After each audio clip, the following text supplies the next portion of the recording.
Good morning. Good morning. I'm happy to see all of you here. It's really a thrill to be presenting at this Ed Talk for you all. This has really been a very nice opportunity just to share with you some of the thoughts that have come to me over the years. It's really taken me some time to figure out who I am and as well as who our students are and what it is what we're doing here. So I thought it would be a good time to share with you the process. So thank you very much, Dr. Pustievsky, for inviting me here, and thank you for coming to everybody as well. So you can see the title of my presentation. It's a bit of an odd one, I understand that. When you think about becoming a statistic, what does that mean? What does it mean to be a statistic? Does it have a positive connotation? A negative connotation? It typically is a negative connotation when we say, someone or a particular group has become a statistic. It's typically looked at as a negative, right? It has a negative feeling, has consequences that we need to realize is part of the experience for a lot of students. To feel like they are one that has become or is trying to avoid becoming a statistic. So keep that in mind as we go through this presentation.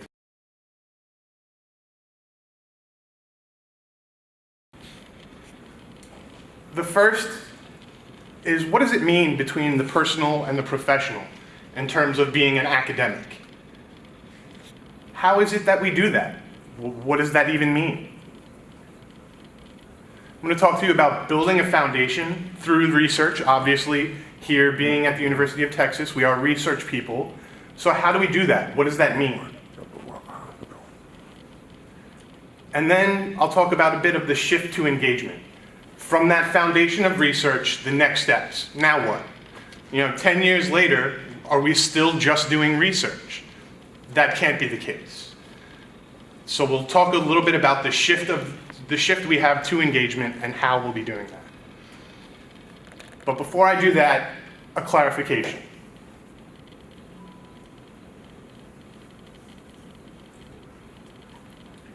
When I use the term deaf, the term deaf can mean a number of different things. All of the things you see on this screen and more.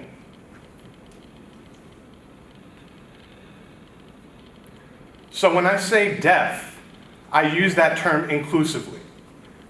There are a number of characteristics that describe that group. It's not just one thing. There is a number of different people in that group. And with that understanding,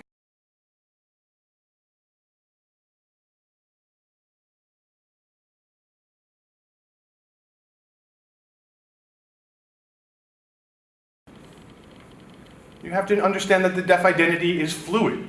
It develops, it grows, it changes. A number of different people have said to me, well, Stephanie, you can't be deaf. You're hard of hearing. Well, who says when that is true and when it isn't? And it varies. For me, it depends on the situation. It really is context dependent. So in being an inclusive definition, it helps clarify that the identity can be fluid. It's not just one set identity across a group. For one individual, that identity can be fluid and complex.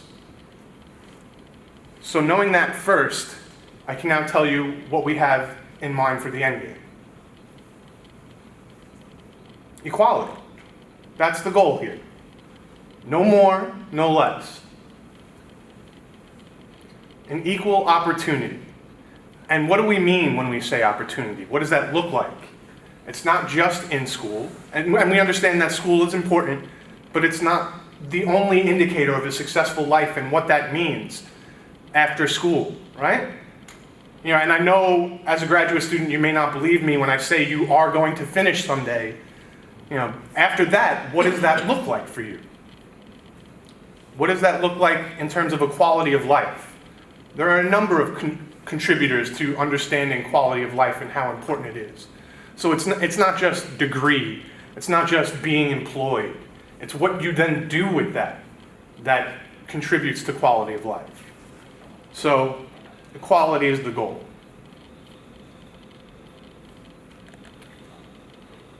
Now, statistics. Obviously, being at UT, we love statistics, right? Right? And we know if the statistics are there, it's true, right? We can't argue with the statistics. So here are just a few statistics for you to keep in mind. So this particular statistic is about post-secondary education. The black bar is the general population.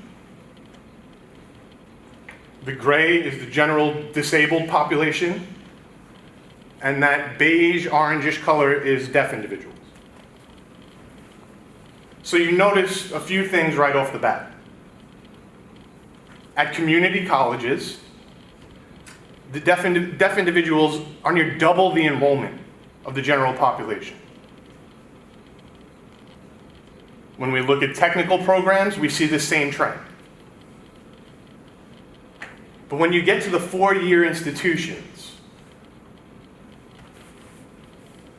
that number can indeed be high, but you have to remember when we talk about enrollment, that doesn't look at completion.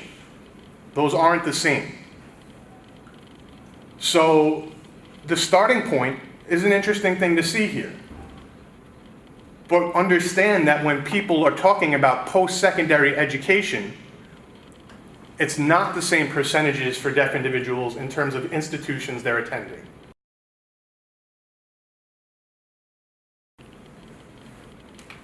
Now, this statistic is about employment. Now, there are a number of complicated factors that are going to impact employment. You know, it's never going to be something simple, but we know there's an employment gap, and it's important to address that gap. Okay, so keeping in mind those two simple statistics, what's happening in the real world? What about real life? What is it like for individuals? So just to tell you a few stories about my upbringing. This is not a picture of me. It could have very well been.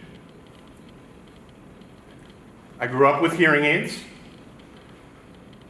I didn't speak until after the age of 4. So my parents weren't really sure what was happening. My parents were clueless. Both of them were academics. They're both faculty members. They still are clueless, right? Being an academic doesn't prevent you from being clueless.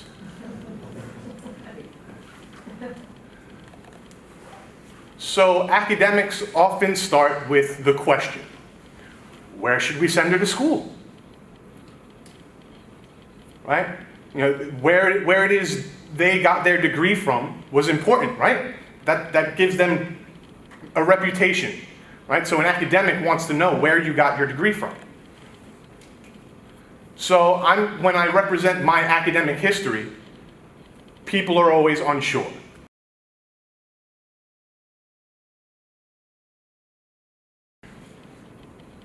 I would think number one, where did they send deaf children way back in the day? When I was growing up, that was the first recommendation of where they sent me because I wasn't speaking. And if you don't speak, that's a problem that needs to be fixed by society. I can remember the hours and hours upon days of speech therapy replacing my social life for years on end. Right? Doing the same thing in a number of different ways. In elementary school, sitting in the front of the classroom, trying to read the teacher's lips as they're teaching. Not having a social life because all the students were behind me. Right? So academics are important. Yes, obviously I learned a number of things. But if you understand the life of a deaf individual, you need to understand that the social aspect is very important as well.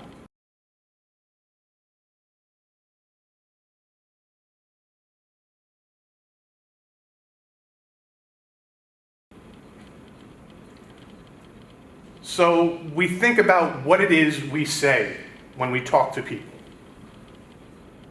How we then internalize what people say to us. Now, I was giving a presentation on a similar topic, and people had asked me to say the quotes that I'm going to share with you. And I say no, because they've impacted me enough growing up, I don't need to give them any more power. So Bobby, our interpreter, is going to voice them for me. I'm not going to sign them or speak them. And these are things that were said to either myself or my parents while I was growing up or later in life about my deafness, about my field of study, about a number of things.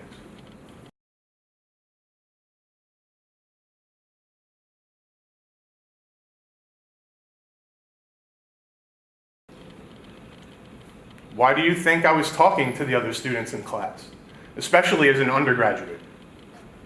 You know, you're talking about a huge room full of 300 students. I can't hear. I couldn't hear what the teacher was saying. I was constantly checking in to see if I was understanding accurately. And that's why I wasn't a serious student. She's done all this in spite of her hearing loss. Now, this was meant to be a compliment. This was meant to be praise. It definitely didn't feel that way. You should change your research interests. There's not much funding in that area. It's really funny now, but it was not funny when they said this to me. All of those words, even though they were just words, were weights that I brought with me every day. And I'm not the only individual like that. There are a number of individuals out there that had to take those on for themselves. They had to carry that weight of other people's expectations with them. And it always felt like I wasn't doing the same amount as other people. I was always doing more. You know, and it felt like I had to do that because I had to show them that I wasn't what they thought. You know, people always looked at me and said, "Stephanie, you're an overachiever." And I said, no, I'm fighting an uphill battle every day. So the personal is professional, and the professional is personal. You can't separate the two. I remember the first day I figured this out. I was an undergrad, and I was in England. I was in school in England, and someone said to me, "What do you think about language development? Especially as the perspective of a hard of hearing person." And I thought, oh, that means that there's a difference. That was the first time that it was important for me to realize that there was a difference. I grew up realizing that things weren't the same for me. And that then impacted every area of my life, not just education. So that's what really kicked off my field of study. That question I got when I was a 20-year-old undergraduate.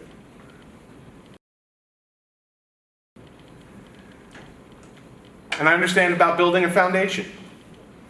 Now, the picture you see on the screen is an ideal world, right? When you tell graduate students, you want to plan your research, you want to plan the structure of your research, you want to build a foundation one block at a time, right? And this is what they picture. It's easy, it's clear, it's linear, and it builds up from the ground. But that wasn't how mine went. This is what my plan looked like. So, no plan. I had an interest, but I didn't have a plan.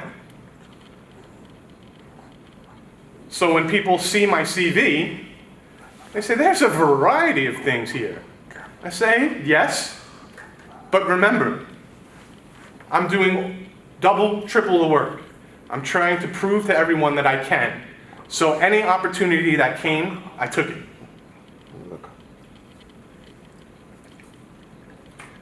And I don't feel like that was a mistake on my part, but that's not what I tell my students, right?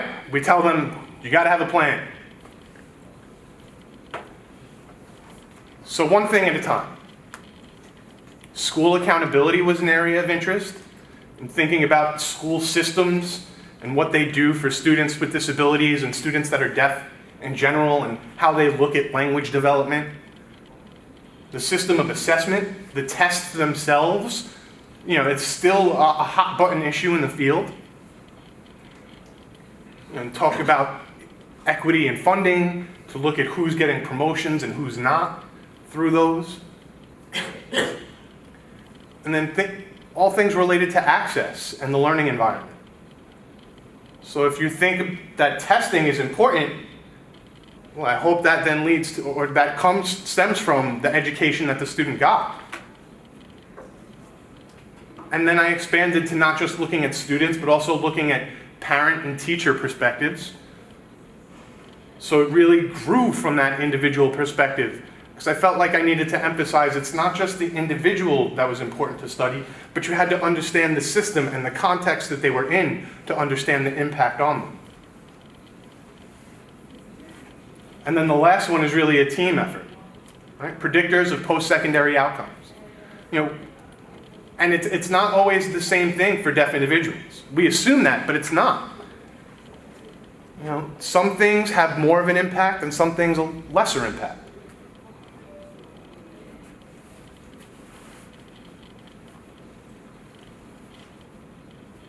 But one thing that's recently become very important for us to understand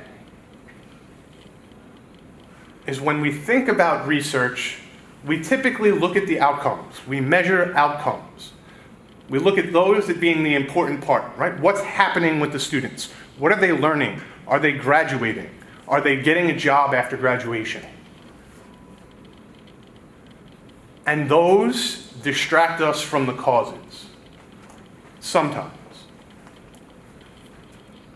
So right now, we're really shifting our understanding of important actions to not just the outcomes, but the causes and how we can address those. And it's the same idea of this picture, right? You have a flower, you have a plant, and underneath that plant is its roots.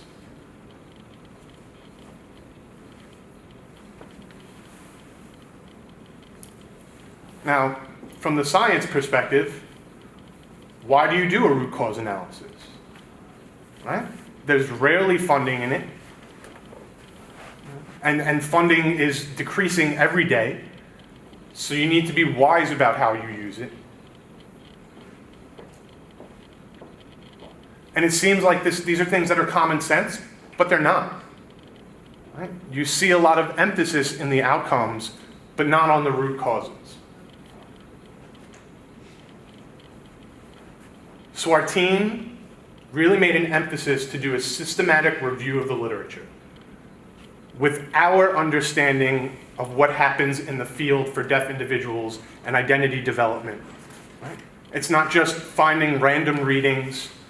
It's really educated reading. It's understanding why things are important and why we understand what we're looking for. I always say, people need to keep in mind, I am a developmental psychologist. And that is always going to impact my approach to everything, right? Training, perspective, theory, all of it is really in terms of developmental psychology. Someone else from a more social psychology perspective, maybe a social worker, they're going to look at this differently, and that's fine, and I accept that. But for me, the developmental perspective was really a good fit for what we're seeing. And systems are important. We can study individuals, and that's fantastic, and we know that. But if we only study individuals, we're missing part of the picture.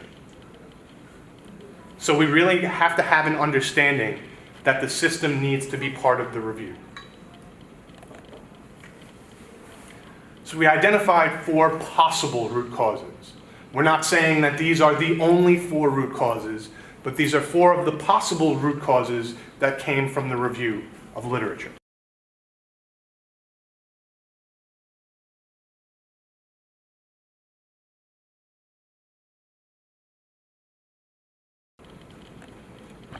Now, language and communication access. I think it's important that it's not just language and communication, but it's also access to direct communication. Right? I think everybody thinks that communication can always happen through an interpreter, and it can, but direct communication is very important to remember. A lot of times deaf children grow up at home, at school, and in their environment without direct access to communication and language. And this is important. It's important to remember.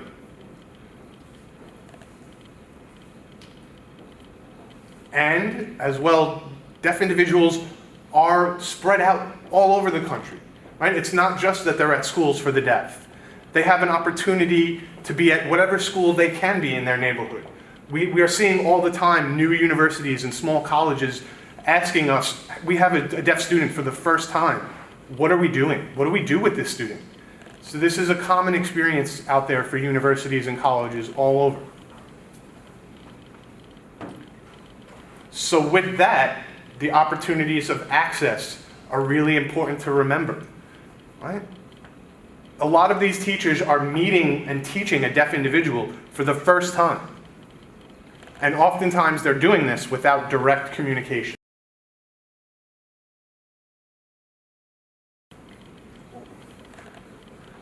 Now, within the research in our field, we often see outcomes related to mental health that stem from social isolation.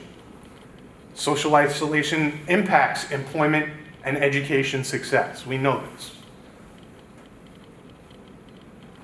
A number of deaf students don't have access to those social opportunities that they desperately need for just even networking opportunities. When you think about how it is you got your job, it typically happens with getting in with people you know. So how do you develop those networks if the language and access to communication isn't there? So we need to build structures that allow for those opportunities to happen. A number of people out there hold the belief that deaf people are incapable. We see this all the time. Whether it's said or unsaid, the attitude and biases are there, and we see them often. And oftentimes, that bias is very subtle. It's not explicit, but it makes the same type of impact. Now, we know high expectations are critical for success in post-secondary environments. And to have a teacher that says, deaf individuals aren't going to be able to do this on par as their hearing colleagues, or to have a parent who doesn't know a role model or doesn't know how to be a model for success for their children, how is it that they know that their child can grow up to be successful if they don't see successful deaf individuals? So those messages that I showed you, that I heard throughout my life, I'm not the only deaf individual to hear these. I'm sure every deaf person has had this experience, if not more. And it's hard to overcome that. It's hard to say, those words aren't me, right? These are people who were my teachers, my doctors, my advisors, my department chairs. These were all the people that were saying these to me, and they are important to me. So I hold their opinions as important to me. And so deaf individuals often internalize those biases. And when that happens, when you face those negative messages every day, it becomes who you are. It becomes harder and harder to break through those stresses.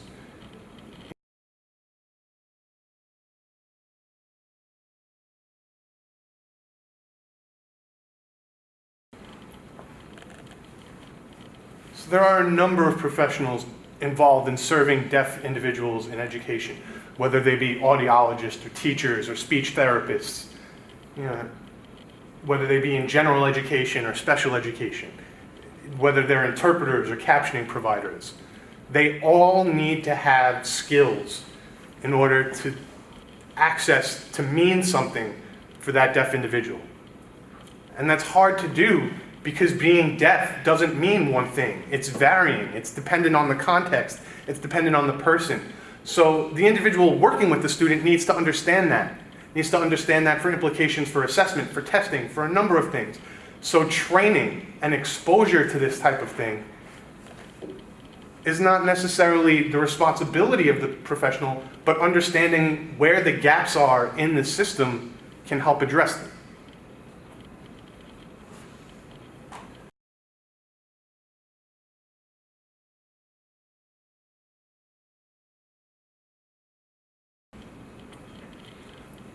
So understanding those 4 root causes will help you understand through and through the purpose of our center. The foundation is here, right? We have a foundation of research at UT. We know that, at least for the last 10 or 15 years. It has been taking time, right? You can't avoid that. You need that growth. It wasn't something 10 years ago I decided, hey, I'm going to have a center at the university. It was just focusing on my work and making sure that it was of a high quality. Finding effective models of research to practice. Thinking about the stakeholder groups that need to be worked with. Right? Parents need something that's different from professionals. They need something that's different from students. So how do you fit every stakeholder group that's not a one-size-fits-all type of thing? To really think about evidence-based solutions and how to work with those. And then there's just the right people at the right time. You can never plan that. Right? We have a number of amazing people here at UT.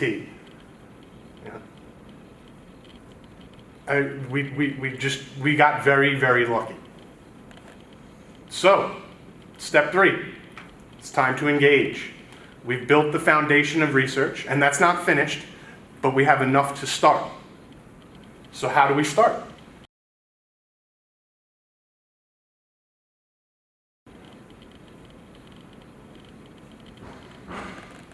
Now, you see links from some of the previous slides, right? Focusing on post-secondary successes. By using evidence-based strategies, research. We can't just pull these out of thin air. You need to understand the research to do it.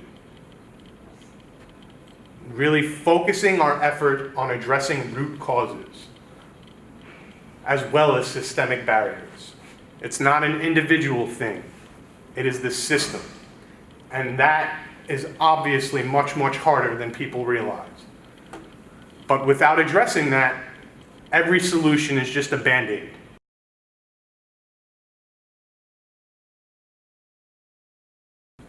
So we start to talk about shifting the culture.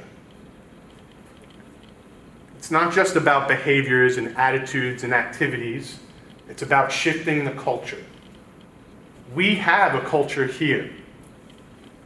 How do we make that culture accessible to deaf individuals and make that an equal opportunity culture?